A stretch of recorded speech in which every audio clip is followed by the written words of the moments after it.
खला में हर चीज तैरती है। अगर खला में किसी शय को चिपकाना हो या किसी चीज से मुंसलिक करना हो तो उसके लिए वेलक्रो या दो तरफा चेपियां इस्तेमाल की जाती हैं। लेकिन इसमें कुछ मसाइल हैं।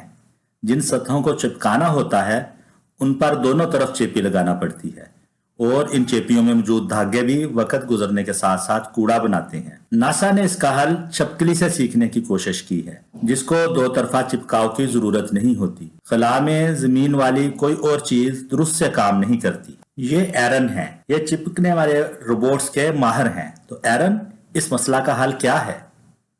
इसका हल हमने छिपकली से लिया है। छिपकलियां हर चीज पर अच्छे से चल लेती हैं। 2 सेकंड में फर्श से ऊपर छत तक भी पहुंच जाती हैं। अच्छा एरन, तो क्या उनके पाँव में कोई गूंद होती है? नहीं नहीं, बिल्कुल नहीं। उनके पाँव में बाल होते हैं जो वेंडरवाल फोर्स के तहत एक दूसरे से चिपकते हैं। वेंडरवाल फोर्सेस क्या है? बाज एटम या मॉलिक्यूल के अंदर इलेक्ट्रॉन की पोजीशन बरकी कुतबियत पैदा कर देती है और मुस्बत मनफी बरकी ताकतों का एक मैदान बन जाता है, और जर्रात ऐसे तरतीब पाते हैं कि मुखालिफ चार्ज वाले एक दूसरे को कशिश कर सकें। नतीजतन एक आर्जी चिपकने वाली कुव्वत पैदा हो जाती है जिसे वेंडरवाल फोर्स कहते हैं। बहुत अच्छे, ये दिलचस्प है। तो आप छिपकली के पांव की नकल कैसे करते हैं? ये एक असली सतह है। आप इसे छूकर बताएं, चिपचिपा तो नहीं है? नहीं नहीं, ये बिल्कुल चिपचिपा नहीं है। अच्छा, इसे इस्तेमाल करके दिखाएंगे? जी, ये एक कम्युनिकेशन सैटेलाइट का सोलर पैनल है। ये देखें, ये इस पे चिपक गया है, और इसे थोड़ा सा दबाया और ये अलग हो गया, और ये खलाई स्टेशन का हिस्सा है। खलाबाजों ने इस पर चीजें चिपकाने के लिए वेलक्रो भी लगाया हुआ है।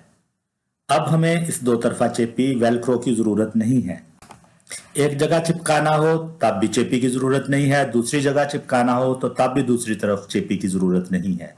अच्छा एरन, ये टेक्नोलॉजी जमीन पर तो बहुत अच्छा चल रही है, मगर खला में कैसे पता चलेगा कि ये चलेगी? हमने इसे जीरो ग्रेविटी जहाज पर आजमाया है। उस जहाज को हम वोमेट कॉमेट कहते हैं। इस जहाज में फ्री फॉल होता है और 20 सेकंड के लिए जीरो ग्रेविटी पैदा की जाती है। हमने उस दौरान 10 किलोग्राम की चीज के साथ भी चेक किया और अपने एक साथी को बतौर 100 किलोग्राम वजन के भी चेक किया। हम इसे खला से सैटेलाइट पकड़ने में भी इस्तेमाल कर सकते हैं, खला का कूड़ा पकड़ने में भी इस्तेमाल कर सकते हैं, और उस कूड़े को हटा सकते हैं।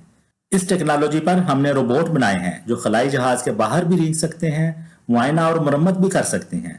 हमारे पास हमवार सतहों के लिए चिपकने वाली चीजें भी हैं और रगड़दार सतह पर चलने वाली चीजें भी हैं, बल्कि अमाला से पकड़ाव करने वाली अशिया भी हैं, और ऐसी चीजें तो गबारे की सतह पर भी चल सकती हैं, और ऐसे छोटे रोबोट जो हर सतह पर चढ़ सकें वो भी हमारे पास मौजूद है।